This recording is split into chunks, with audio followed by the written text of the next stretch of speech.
Okay then, so we're back with another episode of, well, this isn't really BS Busters. I guess this falls into the simple soliloquy. These are just my thoughts about the Orville versus Star Trek Discovery, or STD. From henceforth, I'm just going to call it STD. I'll tell you my thoughts about Discovery versus STD, my thoughts about what I've seen of Discovery thus far.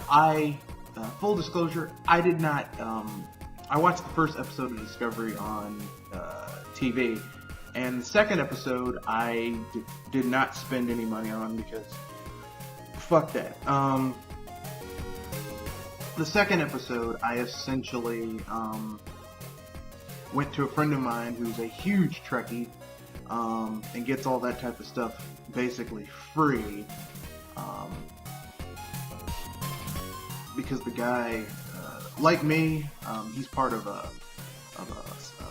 one of those merchant co-ops, but unlike me, his is more tech oriented. So, like, not tech, entertainment oriented. So he gets like free movie tickets, and like he gets like Netflix subsidized. Like he pays $5 a month for it. He gets Amazon, Hulu, all that shit.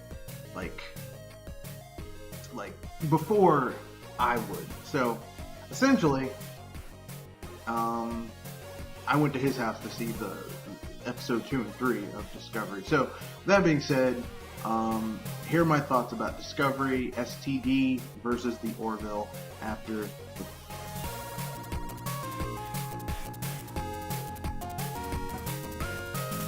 Okay then, so here we go. As anyone can tell you, I'm a huge, I'm a huge Star Trek fan, like old school Star Trek fan.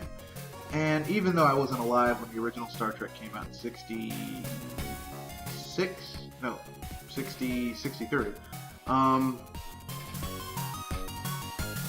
and the 3 subsequent seasons, I did watch Star Trek sequentially, from the original series to the Next Generation to Deep Space Nine and Voyager to Enterprise. I watched all of them in order, not in order of thing, because it was syndicated and sometimes there were repeats, but I watched them in order of their general appearance, so when they premiered and stuff like that. So essentially speaking, as anyone could tell you, I'm a huge Star Trek fan, okay? Been watching Star Trek for years and years and years and years, and dare I say it, I'm familiar with the general storyline idea and what's going on, everything like that. Now,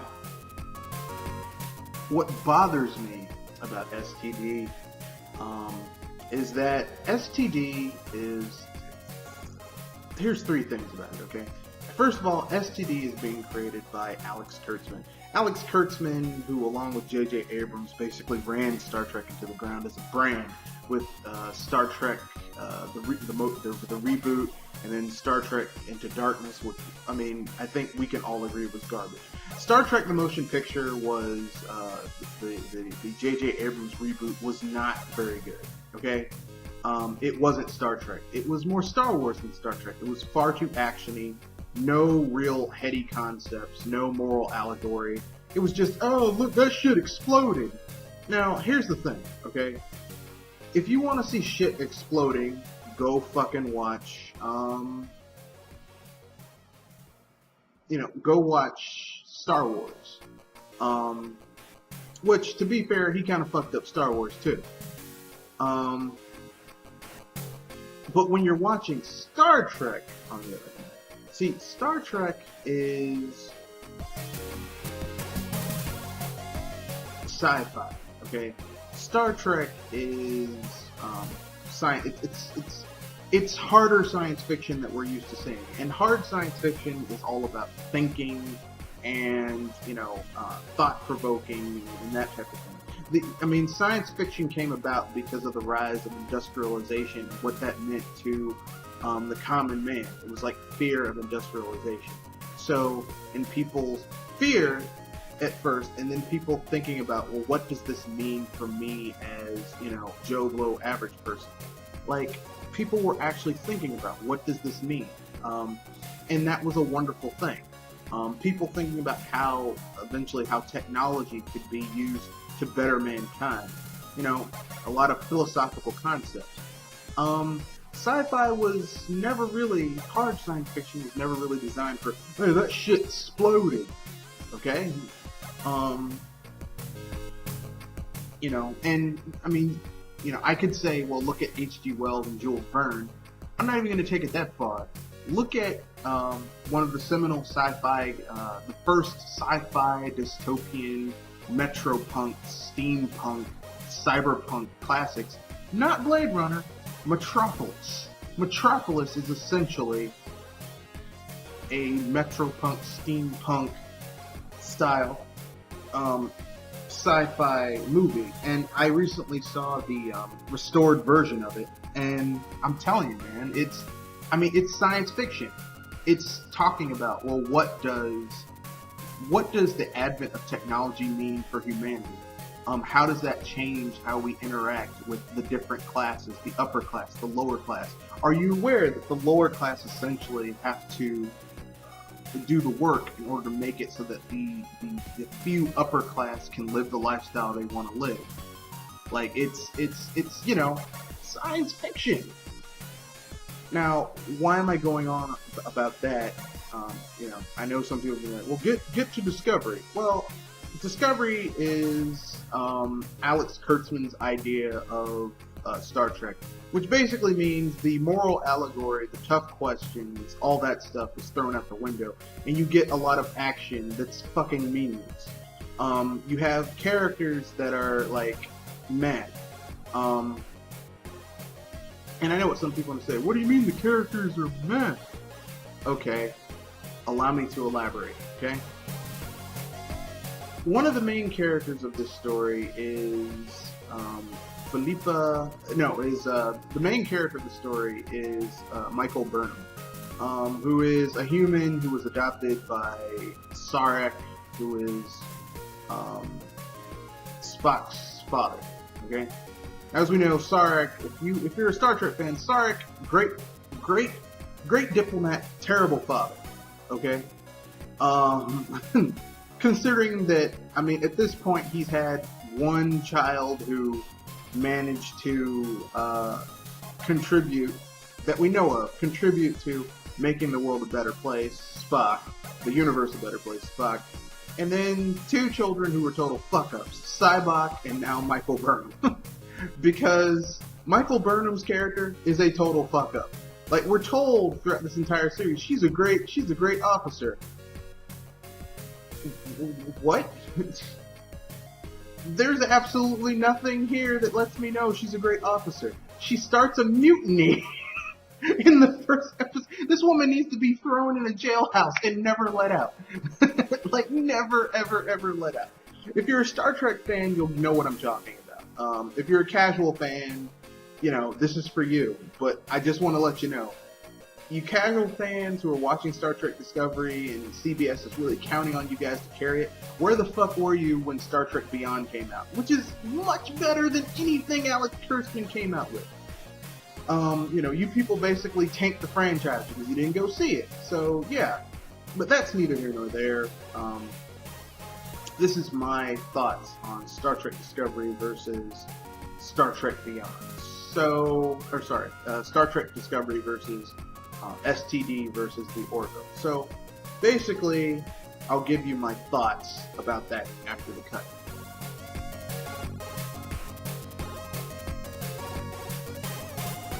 Alright, so basically, my conclusion after watching 3 episodes of Star Trek Discovery versus 3 episodes of The Orville. I'm only comparing the first 3 episodes between the two. Even though I've seen more of the Orville since then. I'm just gonna say it.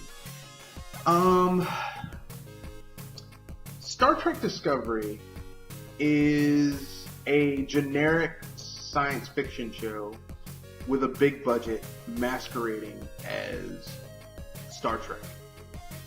Okay? It is not. Star Trek Discovery is not Star Trek. It isn't. It's not. The reason it's not Star Trek is because there's no continuous lineage. It's kind of like how, in my opinion, Zack Snyder's Man of Steel is not a Superman film. Neither is his interpretation of Superman, or even Batman, or kind of like how Final Fantasy 15 isn't Final Fantasy. It doesn't carry any of the templates of Final Fantasy. You don't control multiple characters. There's no real party control. The combat system is simple at best. There's no real strategy involved with it. It's I used tactics. I did this. No, that's not Final Fantasy. Perfectly fine for beat 'em up, but not a Final Fantasy game, which is all about tactics and strategy and planning things out. So, what does this mean? Well, if STD is a generic as fuck science fiction show written by people who have a hard-on for Game of Thrones and Battlestar Galactica, then what is the Orville? Well, the Orville is Star Trek masquerading as a generic show, as a generic science fiction show. So basically, what I'm saying is that the two are two sides of the same coin. Like, Star Trek is essentially, STD is essentially, as I said, is all the budget, but none of the heart. Whereas the Orville is all the heart, not the same, none of the budget. But I mean, they both look equal. They both look relatively good in my opinion. First of all, to me, the Orville evokes more of what Star Trek should look like than Discovery. To me, and at this point, I'm pretty much just saying fuck it. I'll wait until they have the complete run of Star Trek Discovery, and I might binge it for free on CBS All Access, or go to my friend's house and watch it. I'm not gonna buy CBS All Access. I'm not gonna subscribe to CBS All Access for that fucking show. Not that it's a bad show, I just don't want to support it. So, with that being said,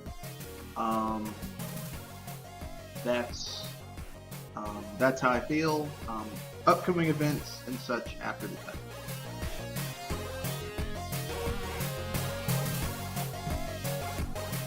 So here we go over my final thoughts and upcoming events. My final thoughts is this. Like I said earlier, I'm not watching Star Trek Discovery anymore. I'm not supporting it.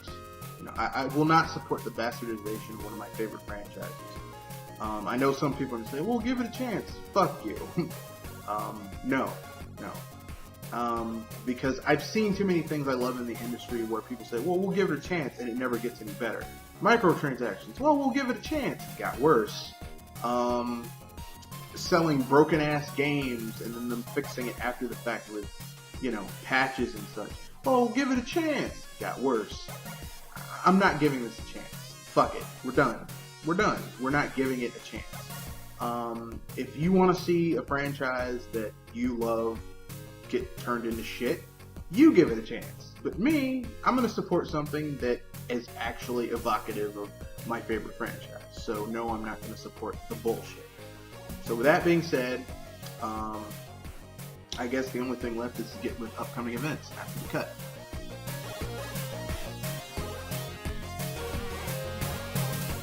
So here are the upcoming events for this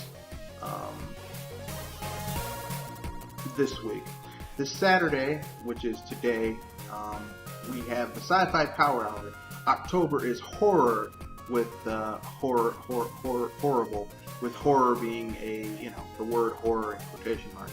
Basically, this Sci-Fi Power Hour, we're going to focus on cheesy science fiction and horror movies that are terrible, but we love. And we're going to give a brief review of them and share how much we love them with other people, blah, blah, blah. It's going to be fun.